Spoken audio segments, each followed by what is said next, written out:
Hola, ¿qué tal? Muy buenas noches a todos. Pues bienvenidos y muchas gracias por estar en el segundo día del Seminario Avanzado Infecciones Respiratorias 360 que preparamos para actualizar sus conocimientos sobre COVID, influenza y el virus sincicial respiratorio. Antes que nada, pues una disculpa y les agradezco mucho su comprensión por haber permitido que modifiquemos el horario el día de hoy. El doctor Iván Juárez, que es el neumólogo que se encuentra también coordinando la parte del curso, está en un procedimiento con un paciente de terapia intensiva y no le fue posible terminar de forma oportuna y yo creo que se va a tardar un poquito más. De toda suerte que el día de hoy vamos a hacer una pequeña modificación al programa en el cual les voy a dar la plática que está programada para el día de hoy, que es fisiopatología y manejo clínico del COVID-19. Y después vamos a hablar sobre el virus sincitial respiratorio en extenso, ¿no? Entonces, pues ya sin más preámbulo y a nombre del doctor Mario Acosta Mejía, nuestro presidente internacional de Alianza América, les damos la bienvenida. Les voy a compartir mi pantalla para que puedan ver la presentación.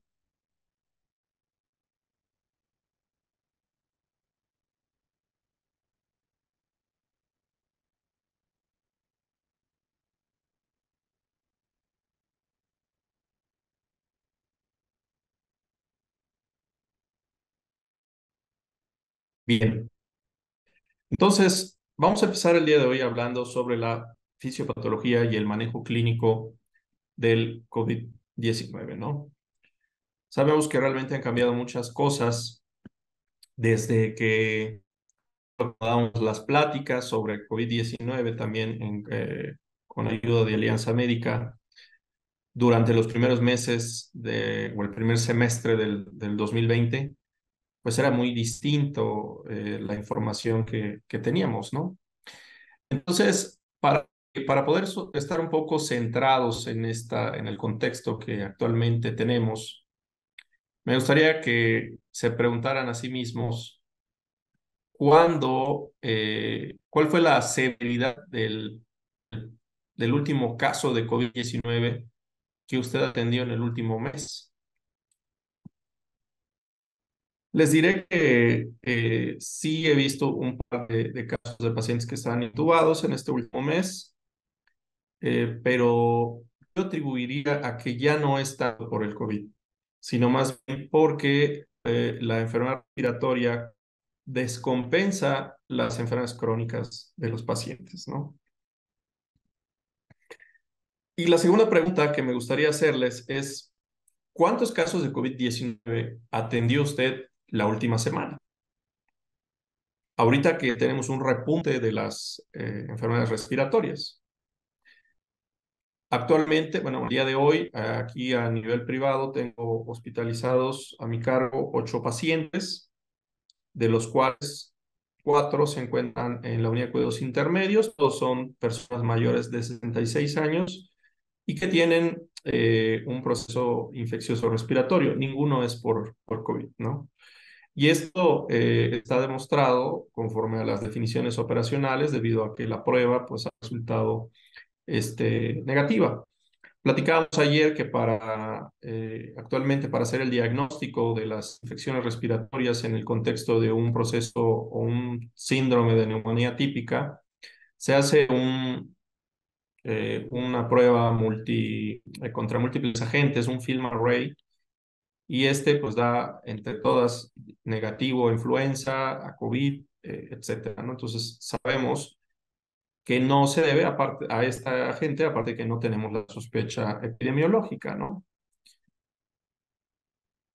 Bien, estas dos preguntas se las hago porque realmente ahorita ya no tiene mucho sentido que volvamos a retomar aquellas preguntas que nos hacíamos durante la pandemia sobre si es importante, si dura 4 horas vivo el virus de COVID en la superficie del metal, o si dura 6 horas en la superficie de madera, o si lo mata el cloro, o si lo mata el agua oxigenada, etcétera, ¿no? ¿Por qué? Porque tenemos el mejor sistema de protección posible, que es, primero, la inmunidad que nosotros mismos desarrollamos, y en segundo lugar, la inmunidad que nos proporcionan las vacunas, ¿no? De hecho, en algunos estudios se ha demostrado que la inmunidad que más nos protege es la que adquirimos cuando tenemos la inmunidad por las vacunas y luego tenemos un cuadro infeccioso por COVID-19, ¿no? Es la mejor protección o la que nos protege contra los casos más graves, ¿no? La infección por el virus de SARS-CoV-2 que produce la enfermedad llamada COVID-19, que significa Coronavirus Disease del 2019, eh, actualmente se clasifica en dos etapas de importancia, ¿no? La etapa temprana o preclínica, como podemos ver aquí en esta imagen, del lado izquierdo, y la etapa tardía o clínica, como podemos ver del lado derecho de la pantalla. Es importante diferenciarla Ayer discutíamos sobre algunas preguntas sobre cuántos cubrebocas debo de utilizar, si es importante usar un N95 o un cubreboca tricapa al momento de atender a los pacientes. Y les digo que es importante porque de acuerdo a la información epidemiológica que se tiene, el 62% de los casos se da, o de los contagios, se da en la etapa clínica. Es decir, cuando el paciente o la persona no tiene síntomas o bien estos son muy leves, ¿no? El proceso fisiopatológico a través del cual ocurre la etapa preclínica o temprana es la siguiente.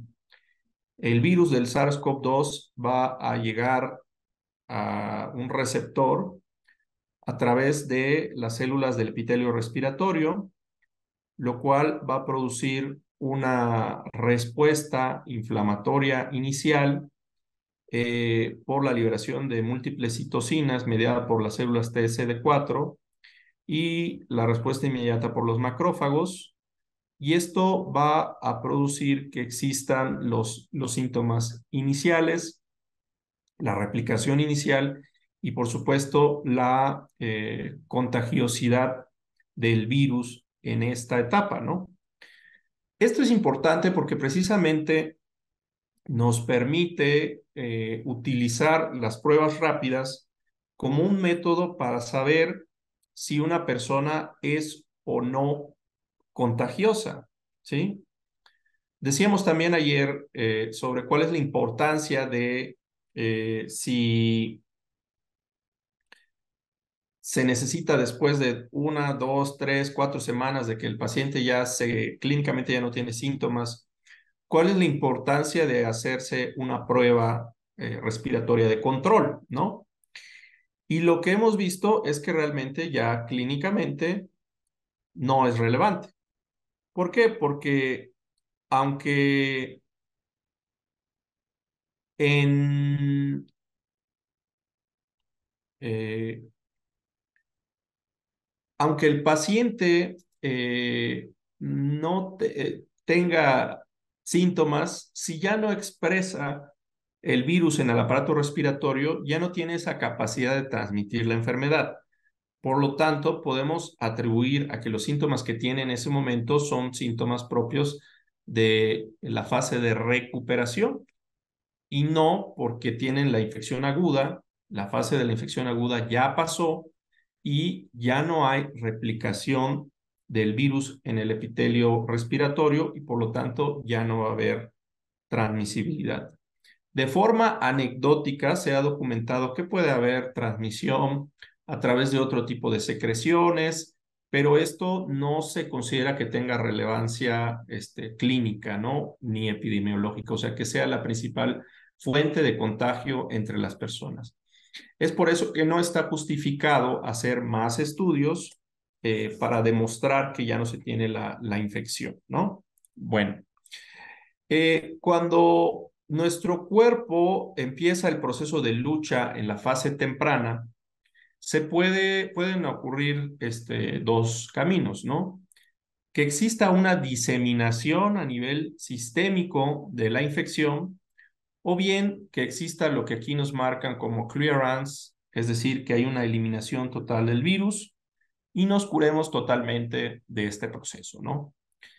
Cuando el virus logra penetrar a la circulación sistémica, se produce lo que ocurre en la parte derecha de la imagen, en la cual vemos que se activan una serie de señales, ¿sí? Eh, entre las células que están replicando el virus y nuestro sistema inmune, lo cual va a producir una tormenta de citocinas, que sigue siendo un término válido e importante, que va a producir las manifestaciones graves de la enfermedad. Y que estas manifestaciones las podemos situar principalmente en dos puntos, ¿no?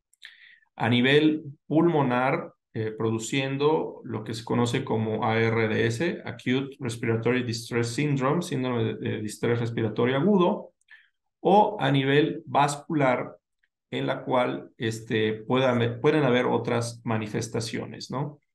Y estos dos grupos sindromáticos no son excluyentes. Por ejemplo, existen personas que tienen un tromboembolismo pulmonar o enfermedad tromboembólica venosa y esto no les impide que vayan a desarrollar aparte infección pulmonar y daño directo a los neumocitos por el virus del SARS-CoV-2. Cuando tenemos la fase ya clínica, es decir, cuando el paciente, su sistema inmune fue incapaz de combatir el virus y se produjo ya la infección, la enfermedad COVID-19 como la conocemos, eh, se ha visto que hay tres fases, ¿no? La fase aguda, que es la fase de neumonía, la fase de viremia y la fase letal o de recuperación de la fase o de la parte infecciosa, ¿no? De la fase clínica, ¿sí? Las fases clínicas del COVID-19, como explicamos en la diapositiva pasada, la fase aguda se caracteriza por síntomas pulmonares en los, como dijimos, hay un daño alveolar a nivel de los neumocitos y que este daño es difuso, lo cual produce las características radiológicas que ya conocemos, que es una neumonía típica. ¿Por qué? Porque no causa un síndrome de condensación, sino más bien un síndrome en el cual hay una afección eh, generalizada en vidrio deslustrado y se produce un incremento de la permeabilidad vascular que va a ocasionar también ocupación de los alvéolos y va a dificultar el intercambio gaseoso, la hematosis, ¿no? Si nuestro organismo es incapaz de detener el proceso infeccioso a nivel pulmonar, va a existir un proceso de viremia, ¿sí? En el cual ya va a haber afección del virus a nivel eh, sistémico y que se ha visto que está sobre todo determinado por mecanismos de invasión a las células que son independientes del sistema, de la enzima convertidora de angiotensina.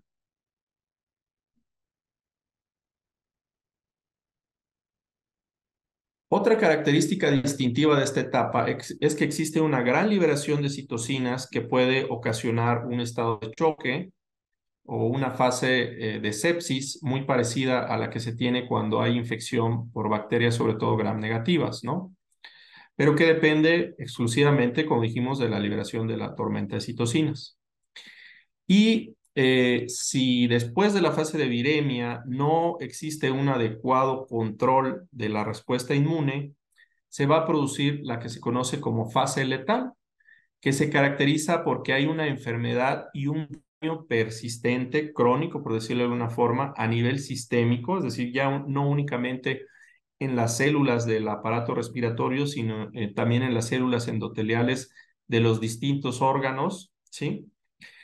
Y se desarrolla coagulopatía que es responsable de las muertes hasta en el 33% de los casos, ¿no? Otro mecanismo que puede producirse es coagulación intravascular diseminada o vasculitis, ¿no?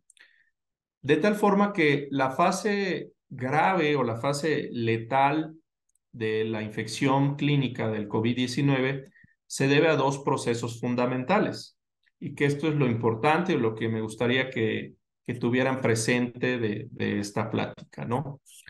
La infección pulmonar y la dificultad que existe para el intercambio gaseoso o bien la afección vascular y que puede ocasionar lesión en órganos distintos al aparato respiratorio. Es importante señalar que estos dos mecanismos, como decíamos previamente, no son excluyentes.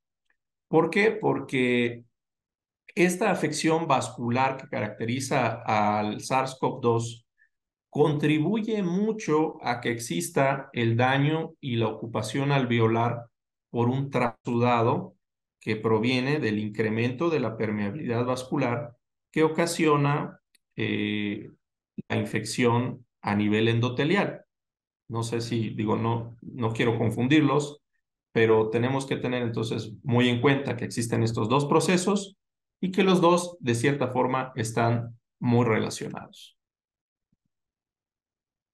Recordemos que la Organización Mundial de la Salud propuso una clasificación que yo creo que hasta el día de hoy sigue siendo pues la más práctica y la que tiene una mayor facilidad para aplicarse, que nos permite identificar el tipo de infección que tenemos por COVID-19 y que nos va a servir mucho sobre todo para la toma de decisiones. Entonces, cuando tenemos a una persona en la cual ya se confirmó, o sea, que cumple la definición operacional o el cuadro clínico, y se tiene una prueba que nos confirma la presencia de COVID-19, lo siguiente que tenemos que hacer es decir qué tan severa es la enfermedad, porque de eso va a depender el tipo de tratamiento que le vamos a dar, ¿no? Y la OMS señala que puede ser no severa, severa o COVID crítico, ¿sí? La no severa es en la cual existe ausencia de signos de una enfermedad severa o crítica, ¿no? La severa se caracteriza por tres variantes, ¿no? Una saturación menor al 90% al aire ambiente, datos clínicos de neumonía, como por ejemplo estertores, uso de la musculatura accesoria, ¿sí? O datos de estrés respiratorio severo, alteración de la conciencia, cianosis, etcétera, ¿no? Y en el caso del COVID crítico, lo que distingue de la fase severa es que requiere un apoyo vital avanzado, ¿no? Como puede ser sepsis o choque séptico, pero debido a la infección viral, o bien un apoyo como podría ser vasopresor o respiratorio por la presencia del síndrome de distrés respiratorio agudo. La mejor herramienta que nos sirve para hacer el diagnóstico del síndrome respiratorio agudo es la relación que existe entre la presión parcial de oxígeno a nivel arterial y la saturación, ¿sí? Lo que conocemos, la fracción, perdón, y la fracción inspirada de oxígeno, que es lo que conocemos como PaFiO2 o índice de Kirby. Ante la gran saturación de los sistemas de salud que se tuvo durante la pandemia de COVID-19, se desarrollaron algunas estrategias como por ejemplo la relación entre la saturación arterial con el oxímetro y la fracción inspirada de oxígeno para poder de cierta forma tener un equivalente a esto, ¿no? Y todas esas herramientas hoy por hoy siguen siendo muy útiles, ¿no? Incluso les podré decir que después de la pandemia del COVID-19, la saturación de oxígeno prácticamente se ha vuelto otro de los signos vitales, ¿no? Clásicamente los signos vitales eran tensión arterial, frecuencia cardíaca, frecuencia respiratoria, temperatura, y hoy por hoy también la saturación de oxígeno toma un lugar de la misma relevancia, ¿no? Hablando de la fisiopatología, y pensando nuevamente en estas preguntas que nos hicimos al inicio, más que pacientes críticos con COVID crítico, vamos a ver a muchas personas que padecen lo que se conoce como long COVID o COVID prolongado.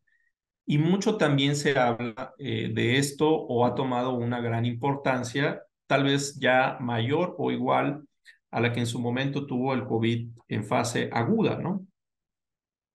Existen varias teorías que explican la fisiopatología del COVID prolongado, como por ejemplo en esta revista de Frontiers de Immunology, una revisión que salió a inicios de este año, nos habla de que existe una probable disregulación inmune, como podemos ver en la primera sección de la imagen de izquierda a derecha, en la cual existe reactivación del genoma del que el virus insertó en nuestras células y va a existir replicación del mismo virus de SARS-CoV-2 o bien de otros agentes que se quedan latentes, como por ejemplo el virus de la varicela zoster, el virus del Epstein-Barr, etcétera, ¿no?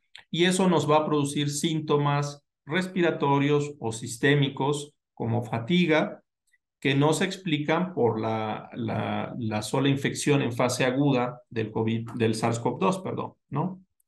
Otro motivo que se piensa que puede estar relacionado con los síntomas del COVID prolongado son la disbiosis gastrointestinal o la alteración del microbioma intestinal, una alteración en la modulación autoinmune, un incremento de la coagulabilidad o disfunción endotelial de nuestros vasos sanguíneos que puede ocasionar, por ejemplo, en el caso de los síndromes neurológicos, perdón, los signos neurológicos del COVID prolongado, que si hay una alteración o una disfunción endotelial, eso va a ocasionar un flujo lento a nivel de la corteza cerebral y esto va a producir que exista olvidos frecuentes, alteraciones de la memoria, eh, somnolencia, etcétera, ¿no? Otra teoría es que existe una disfunción neurológica a nivel de la señalización o bien alguna falla en la interpretación de las señales que se tienen a través de algunos neurotransmisores y en la cual se cree que también puede estar involucrado el nervio vago, que como sabemos tiene una gran relación con el microbioma intestinal. Otras teorías que están discutiéndose son la exposición tisular persistente eh, y el mimetismo molecular que pueden generar algunas de las proteínas que genera el genoma del SARS-CoV-2, ¿no? Como sabemos, el cuadro clínico del COVID prolongado se manifiesta por una serie de alteraciones crónicas que no se explican, como decíamos hace un momento, por la afección aguda por el SARS-CoV-2 y que sobre todo se caracterizan por ser de neurología, del estado de ánimo, disautonomía, hipotensión ortostática, entre otras, ¿no? En esta gráfica que se publicó en la revista Nature, vemos cuáles son las complicaciones más frecuentes o las expresiones más frecuentes en cada una de las distintas etapas, vamos a decirlo así, de la infección por el SARS-CoV-2, es decir, en la infección inicial, en el COVID prolongado y en la infección crónica, ¿no? Entonces, cuando tenemos la infección inicial, vemos en el eje de las Y tenemos cada una de las distintas condiciones y en el eje de las X tenemos el hazard ratio, que es equivalente al riesgo relativo, donde sabemos que 1 es el riesgo que se considera como estándar y todo aquello mayor de 1 pues representa una mayor probabilidad de tener eso, ¿no? Entonces vemos que la probabilidad de desarrollar tromboembolismo pulmonar se incrementa hasta 3 veces, paro cardíaco entre 2 y 3 veces, insuficiencia cardíaca entre 1 y 2 veces, muerte entre 1 y 2 veces, stroke entre 1 y 2 veces, o sea, un evento vascular cerebral, e incluso se incrementa el riesgo de tener diabetes luego de una infección por COVID, ¿sí? En el caso de long COVID, las manifestaciones que con mayor frecuencia se han encontrado son la disautonomía, por ejemplo, hipotensión ortostática, o el síndrome de taquicardia inapropiada. Y lo que ahí ven como MSFS, que es la mialgia, encefalomielitis y síndrome de fatiga crónica. Vemos que el riesgo se incrementa hasta 60 o incluso 80 veces, ¿no? Lo cual, pues, evidentemente es altísimo, ¿no? Entonces, por eso les decía que el long COVID está tomando una importancia tal vez mayor a la que ya actualmente tiene la infección inicial, ¿no? Otras complicaciones que pueden ocurrir son pulmonares, de coagulación o hematología, fatiga, muerte, cardiovasculares o neurológicas, como vemos en la parte inferior de la gráfica.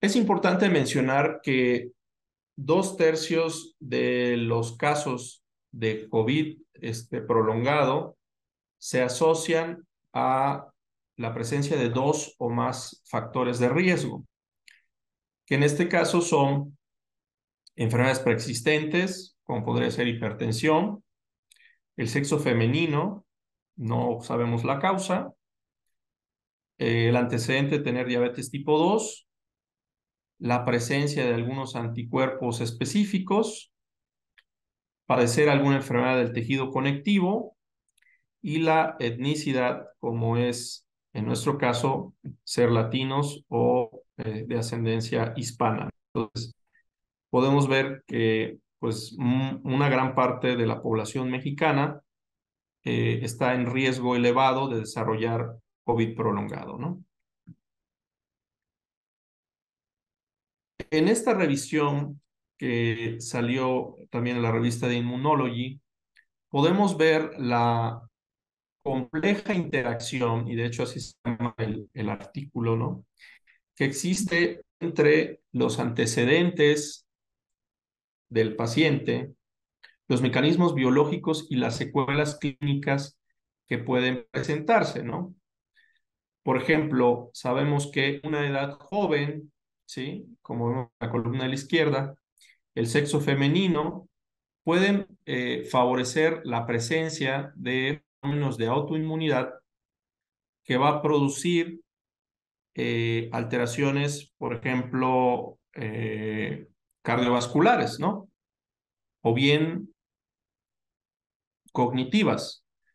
Entonces, es importante tomar en cuenta todos los antecedentes, qué tan severo fue el COVID, la edad, sexo, comorbilidades, inmunocompromiso, autoinmunidad preexistente como artritis reumatoide, disposición genética, que por supuesto es bastante difícil de evaluar, considerar los mecanismos biológicos que están implicados en la fisiopatología y que ya hablamos, ¿no?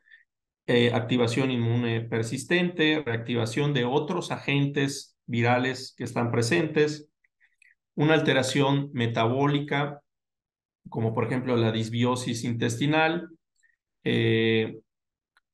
un daño residual tisular, como podría ser la presencia de afección pulmonar extensa, y todo esto nos va a producir una serie de secuelas clínicas o de síntomas clínicos o de síndromes clínicos que son definitorios del COVID prolongado, ¿no?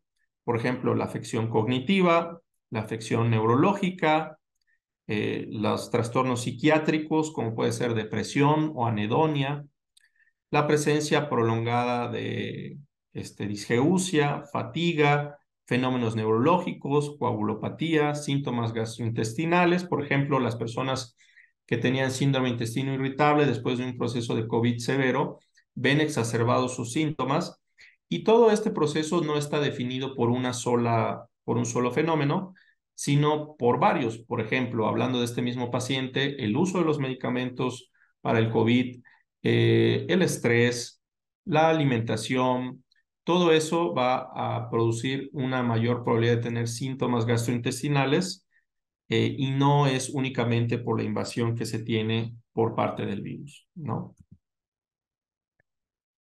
Aquí tenemos en la misma revisión de Nature cuáles son los síntomas y la fisiopatología que explica estos síntomas. Por ejemplo, en el caso de a nivel pulmonar, hay tos y disnea que se relaciona a un intercambio gaseoso anormal.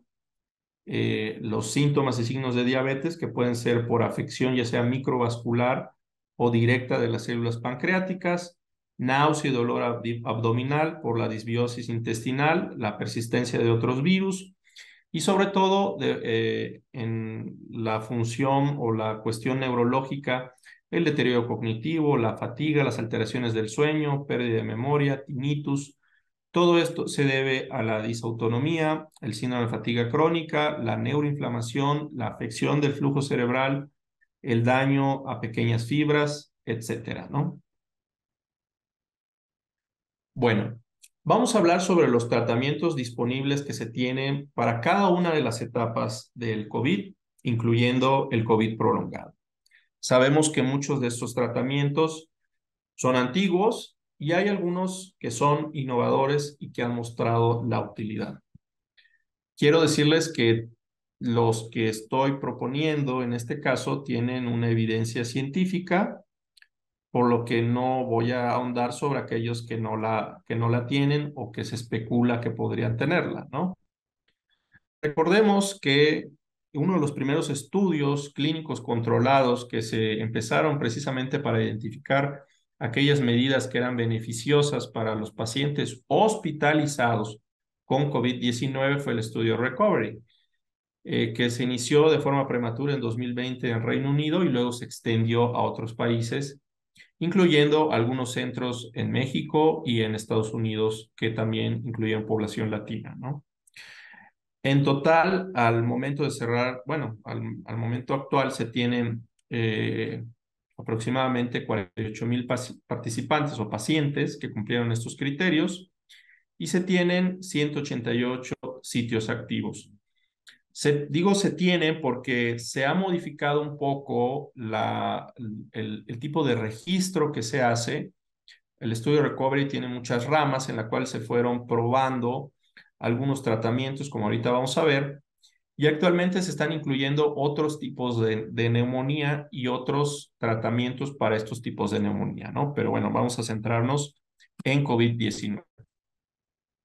Les voy a poner las conclusiones. Si ustedes ponen Recovery Study en Google, les va a llevar a la página del estudio Recovery y ahí donde dice Results, hay una sección que es de Results, de resultados, y ustedes pueden darle clic a cada uno de de las distintas ramas del estudio, donde les va a dar la explicación estadística de por qué se menciona estas conclusiones que yo estoy resumiendo aquí. Estoy poniendo el tratamiento, ¿sí? O el fármaco, la intervención, luego la fecha en la que se publicó la conclusión y cuál es el resultado de forma breve, ¿no? Por ejemplo, para el uso de aspirina, y acordémonos que es para neumonía de pacientes con COVID-19 hospitalizados, ¿sí?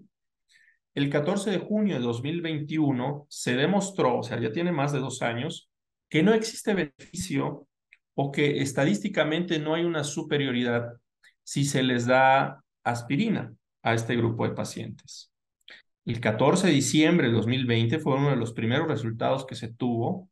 Se demostró que no tiene algún beneficio darles acitromicina y el 29 de julio de 2022 se concluyó que el uso de baricitinib reduce la mortalidad. En estos casos, sobre todo, por ejemplo, en el caso de baricitinib, nosotros podemos, incluso cuando entramos a la sección de resultados de Recovery, vemos cuál es el consenso del grupo de expertos que revisa los estudios de Recovery y cuáles son las recomendaciones para usar estos medicamentos, ¿no? Recordemos que, o nunca debemos dejar de perder de vista, que está indicado sobre todo para pacientes hospitalizados por neumonía por COVID-19. Y entonces volvemos a la pregunta del inicio. ¿Cuántos pacientes tienen ustedes hoy por hoy con neumonía por COVID-19 hospitalizados? Por neumonía, no estamos hablando de que le dio neumonía, se le descompensó la insuficiencia cardíaca y entonces lo hospitalicé. O que le dio neumonía y no se pudo dializar, se sobrecargó y está intubado porque tiene edema pulmonar. No, neumonía por COVID-19. Colchicina, 5 de marzo de 2021, no hay beneficio. Eh, con colchicina todavía está abierta la posibilidad de que a largo plazo pudiera disminuir algunas complicaciones crónicas, ¿sí? Pero hasta el momento no se ha visto un beneficio. Dimetilfumarato no tiene beneficio. La combinación del lopinavir-ritonavir no tiene beneficio. El uso de plasma convaleciente no tiene beneficio.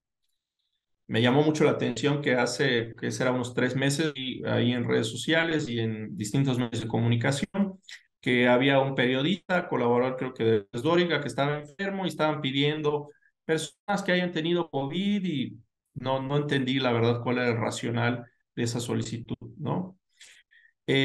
Recientemente, otra de las ramas que se incluyó fue el uso de empagliflozina, que es un inhibidor del SGLT2. Se vio que no hay beneficio para el anticuerpo monoclonal Regeneron. Se vio que puede reducir la mortalidad en algunos casos específicos, que ustedes pueden buscar ahí los criterios, la dosis, etcétera.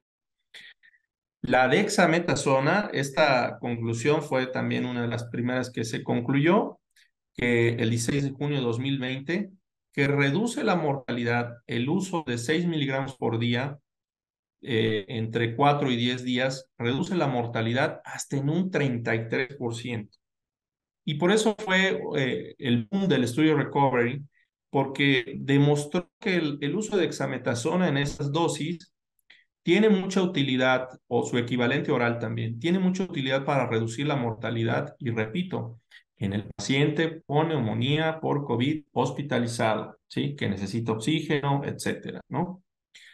La hidroxicloroquina no se mostró que sirva, y el tocilizumab se definió que sí, imagínense, con 8 meses de diferencia después de dexametasona, que reduce la mortalidad.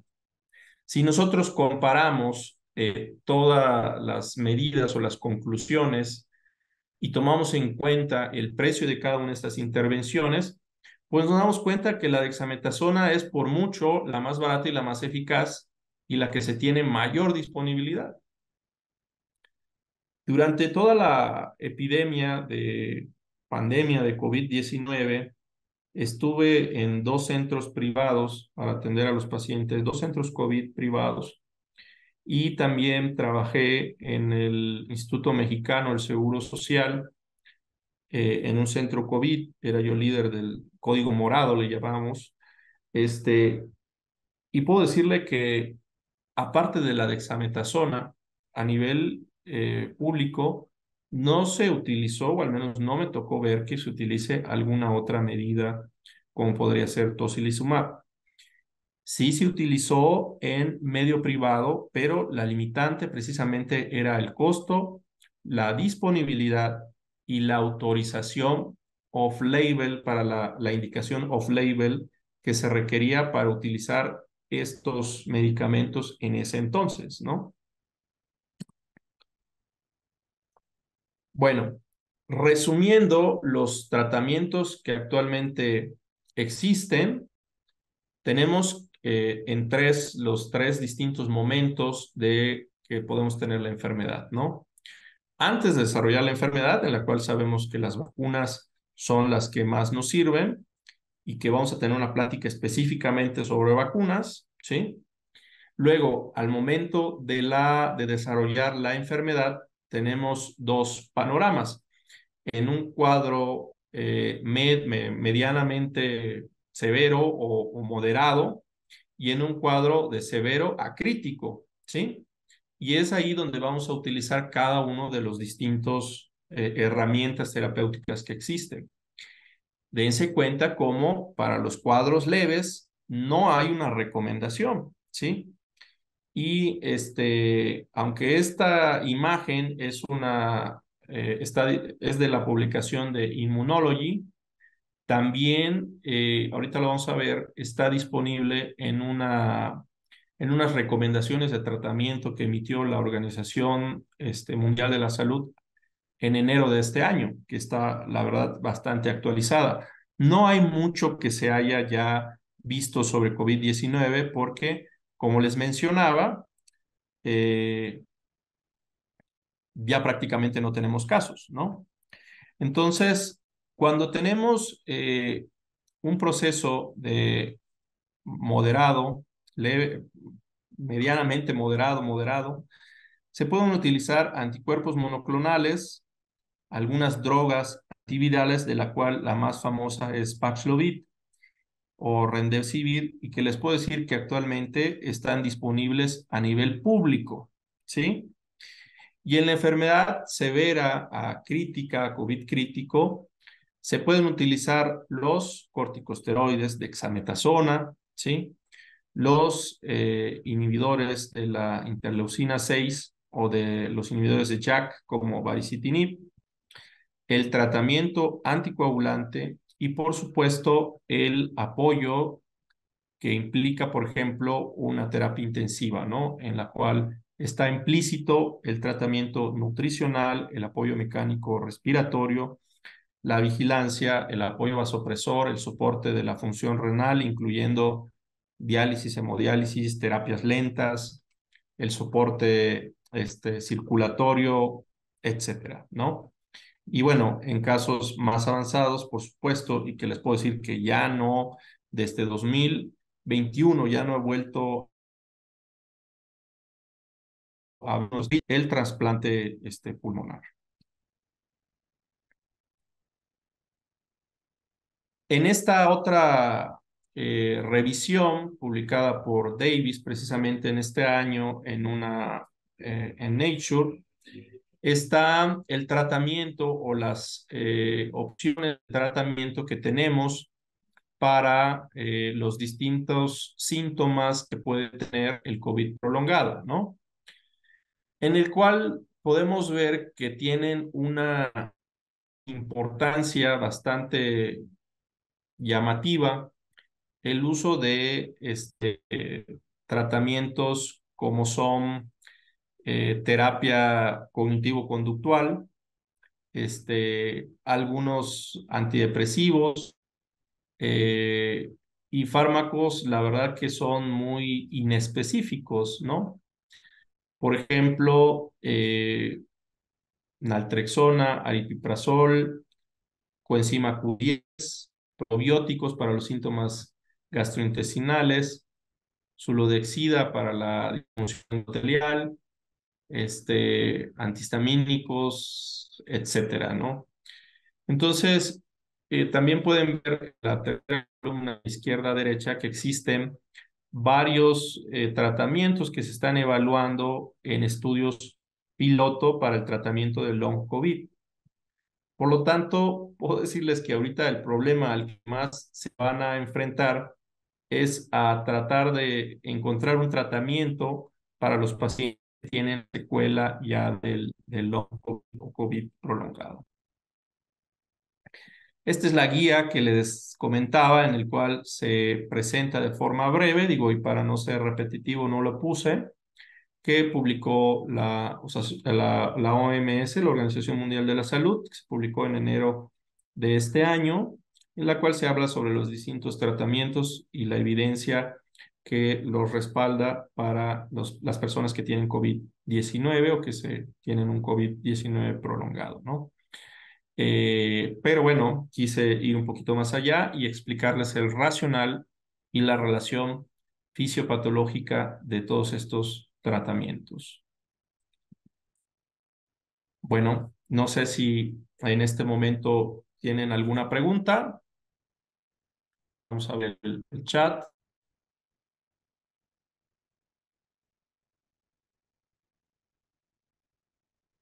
Por ahí nos contaban, ¿no? Respondiendo de las preguntas que habíamos hecho. Y para que vean que no es nada más una apreciación mía, ninguno en la última semana, 4 pacientes leves, 2 pacientes leves, que son los que han tenido, ¿no? Eh, no veo alguna pregunta específica, o si alguien quiere levantar la mano y hacer una pregunta directamente, también adelante.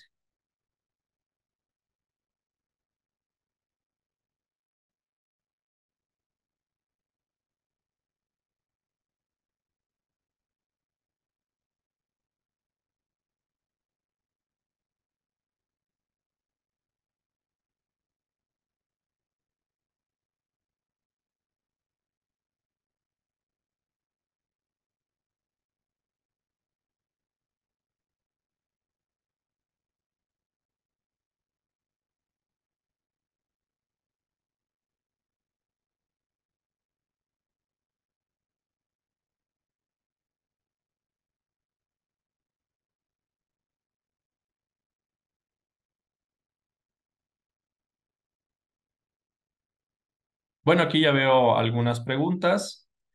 ¿Se ha sabido qué tan prolongado puede ser el long COVID? Eh, mm, se ha visto que desde 6 meses, de 6 meses a un año, hay pacientes que tienen ese tiempo con la duración de los síntomas.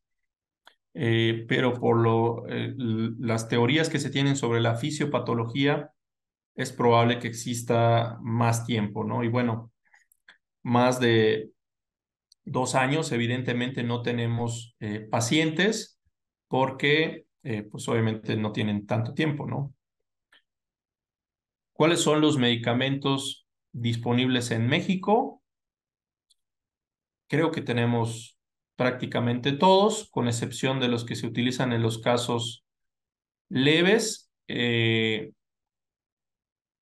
que como les decía yo, sí están disponibles en México, pero no a la venta y se pueden adquirir en algunos centros del sector salud, sobre todo el IMSS. La beclometasona spray es útil en COVID. No he leído que exista alguna revisión que haya evaluado de forma exclusiva, comparándolo contra un grupo control, en el cual se evalúe la utilidad de beclometasona spray. Sin embargo, les podré decir, en mi experiencia, que todos estos medicamentos tienen una utilidad para el control de los síntomas. Entonces, si tenemos un paciente que a lo mejor es asmático, tuvo COVID, tiene broncoespasmo, podemos usar no solamente beclometasona, sino cualquier otro broncodilatador, ya sea esteroide o no, que favorezca los síntomas, ¿no? Entonces, ¿es útil? Sí, puede ser útil en algunos casos, pero no existe una recomendación que nos invite a usar algún broncodilatador o algún esteroide inhalado de forma rutinaria si no lo necesita. Ponen aquí, doctor, buenas noches. Actualmente nos enfrentamos a los síntomas de long COVID. ¿Puede decirnos exactamente dónde encontrar información sobre los tratamientos? Claro que sí. Les voy a pasar aquí en el chat la, la bibliografía de esta revisión de Davis que publicó este año en Nature Reviews Microbiology. Eh, si ustedes lo buscan, me parece que está disponible de forma gratuita, aunque les diré, bueno, esto es un comentario aparte, ¿no? Durante la pandemia de COVID, recordarán que prácticamente toda la información científica estuvo disponible de forma gratuita, pero desafortunadamente ya no es así. Ya se las puse ahí. Ujú. La doctora María Ascensión Preciado Gutiérrez nos pregunta en su experiencia qué tan frecuente se presenta el long COVID y los problemas psiquiátricos como ansiedad y depresión y si alguno de estos es predominante. Es bastante frecuente, sobre todo en aquellas personas, hasta en un 30%, de las personas que tuvieron COVID-19 durante la segunda y tercera ola, ¿sí? Y sí, los síntomas psiquiátricos no podría saber si son los más comunes, pero sí les podría decir que son los principales motivos de consulta. Esa que le llaman mental fog en inglés, que es niebla mental, que es, hoy me siento bien tonto, me siento confundido, se me olvidan las cosas. Esos son los, como la ansiedad y la depresión, son los síntomas por los que más consultan los pacientes. Y en segundo lugar, después de los síntomas neuropsiquiátricos, estarían los síntomas cardiovasculares, la hipotensión ortostática, la taquicardia sinusal inapropiada, las palpitaciones e incluso algunas arritmias. El doctor Víctor Rafael Medellín Sánchez nos dice, excelente ponencia, felicidades y gracias por compartir sus conocimientos. Gracias a ustedes por darme la oportunidad de compartir todo esto con ustedes. Pregunta el doctor Isidro Rodríguez Vargas, ¿sigue siendo dexametasona el mejor esteroide en caso de COVID?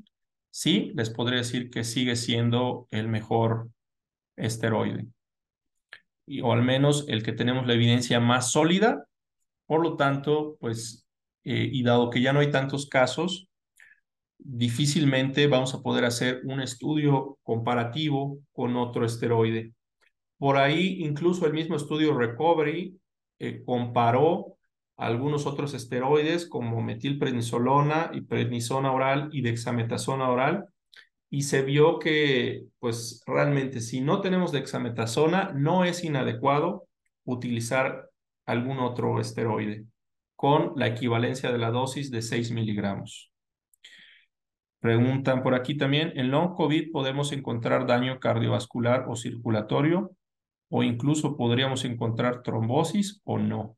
Sí, definitivamente, esa es una de las teorías que se tiene, que existe coexistencia tanto de afección endotelial, incluyendo el nivel cardiovascular, y podemos encontrar trombosis. Sí, esa es otra teoría, por ejemplo, que a nivel cerebral, algo que explica los síntomas neurológicos es la presencia de flujo lento o bien de fenómenos microtrombóticos o vasculitis.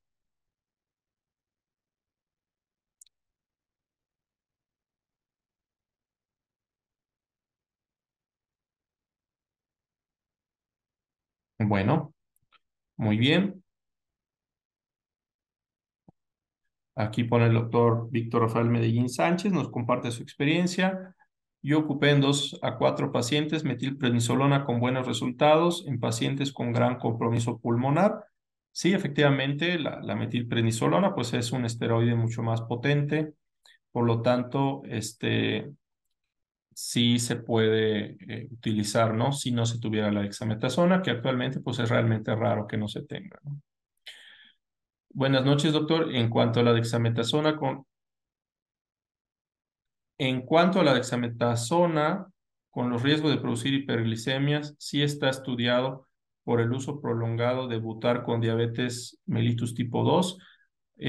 Bueno, esta es una pregunta interesante. Mencioné un poco sobre ello. Eh, Existen algunas personas que después de tener COVID desarrollaron diabetes. No pareciera ser que el motivo sea el esteroide. ¿Por qué? Porque realmente a lo máximo se les dio 10 días. Entonces, pareciera ser que hay o una afección pancreática por el virus, un daño pancreático por el virus, o bien algún otro mecanismo, como podría ser la disbiosis intestinal, que generó diabetes después de haber tenido COVID. No creo que sea el esteroide el que causó diabetes. Ahora, en las personas que tenían factores de riesgo para desarrollar diabetes, por ejemplo, resistencia a la insulina, que tenían prediabetes o que tenían diabetes y no lo habían manifestado, no se había diagnosticado, evidentemente, al iniciar la administración de esteroides, tuvieron un descontrol de la glicemia. Pero esto no es una contraindicación para usar esteroides, ¿sí? Cuando teníamos a los pacientes hospitalizados en la terapia intensiva, con esteroide, con descontrol glicémico, pues se tomaban las medidas, que es lo que les decía yo ahí, son las medidas de soporte orgánico, ¿no? Si tiene hiperglicemia, pues le ponemos una infusión de insulina o le ponemos una insulina de acción prolongada, lo que fuera necesario para controlar la glucosa y que el paciente pudiera recibir el beneficio de usar el esteroide.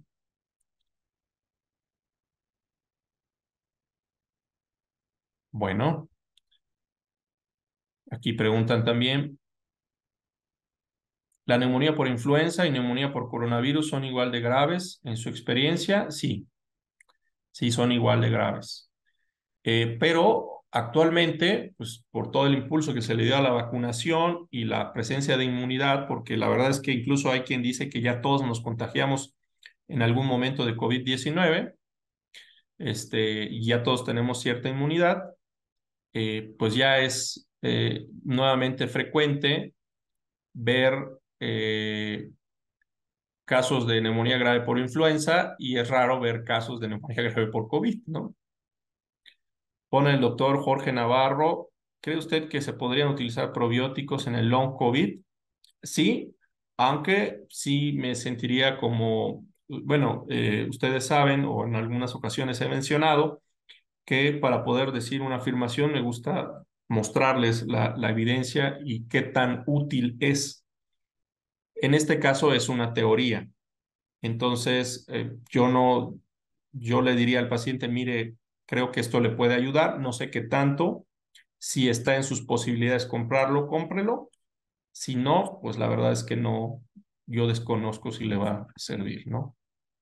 Eso es lo que normalmente yo hago, pero bueno, sí creo que puede tener una utilidad y como hemos platicado también en algunas ocasiones, es complejo encontrar como el tipo de probióticos o de productos que se requieren dar para mejorar cada una de las distintas alteraciones que existen en el microbioma intestinal.